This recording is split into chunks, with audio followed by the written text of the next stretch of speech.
Bonjour, j'ai le plaisir de rencontrer, dans le cadre des journées de la Société européenne de cardiologie, le professeur Bernard Young de l'hôpital Bichat, afin d'aborder un sujet qui est largement traité de nos jours, le TAVI, mais cette fois-ci au travers de l'extension et des limitations de leur indication, de son indication, au regard des dernières études.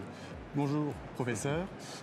Depuis 2002, date de la réalisation du premier TAVI par le professeur Alain Cribier à Rouen, l'extension de l'indication du TAVI est croissante au regard des études qui paraissent. Les dernières en date avec Evolute Slow Risk et Partner 3 qui ont montré respectivement l'équivalence et la supériorité du TAVI par rapport à la chirurgie conventionnelle chez les patients à haut risque, ont conduit la FDA le 16 août dernier à autoriser l'utilisation du TAVI dans le cadre des patients à faible risque. Quelle est votre opinion sur l'avenir du TAVI dans un futur proche en Europe ? Il est clair qu'on s'orientera aussi vers une extension des indications, comme ça a déjà été le cas avec les dernières recommandations 2017 qui ont étendu des patients à risque vers les patients à risque intermédiaire. Comme vous l'avez signalé, on dispose d'études randomisées bien conduites, à haut niveau de preuve, ce qui est assez nouveau dans le domaine des cardiopathies valvulaires. Il a fallu attendre le TAVI pour avoir des études randomisés qui valident nos traitements.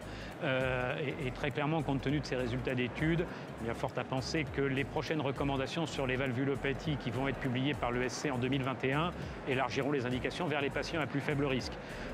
Probablement de façon un peu différentielle selon l'âge, mais ça, il faut encore être un petit peu patient.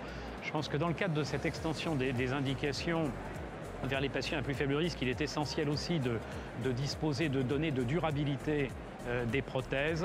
Et cet après-midi est présentée une communication sur ce sujet par l'équipe de Rouen avec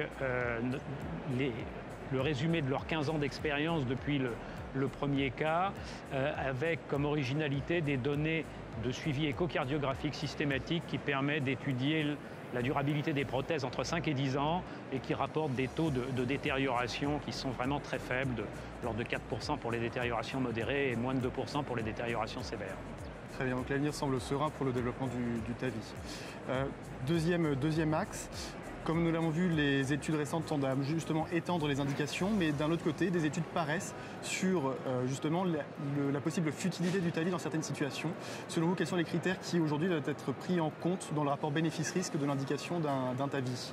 Alors ça, c'est beaucoup plus difficile.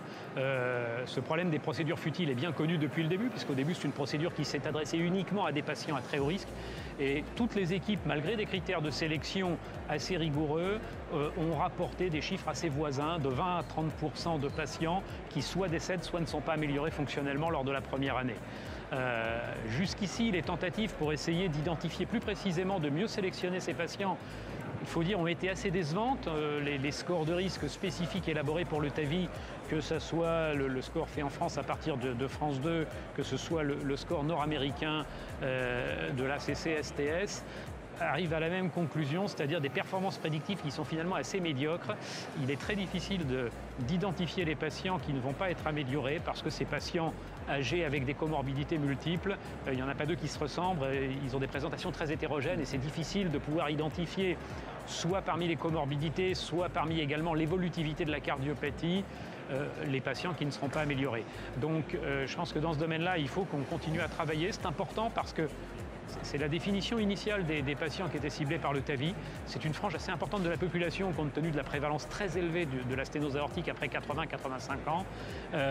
Mais pour l'instant, les pistes sont encore à déterminer. Très bien, donc l'individualisation du TAVI a encore une marge...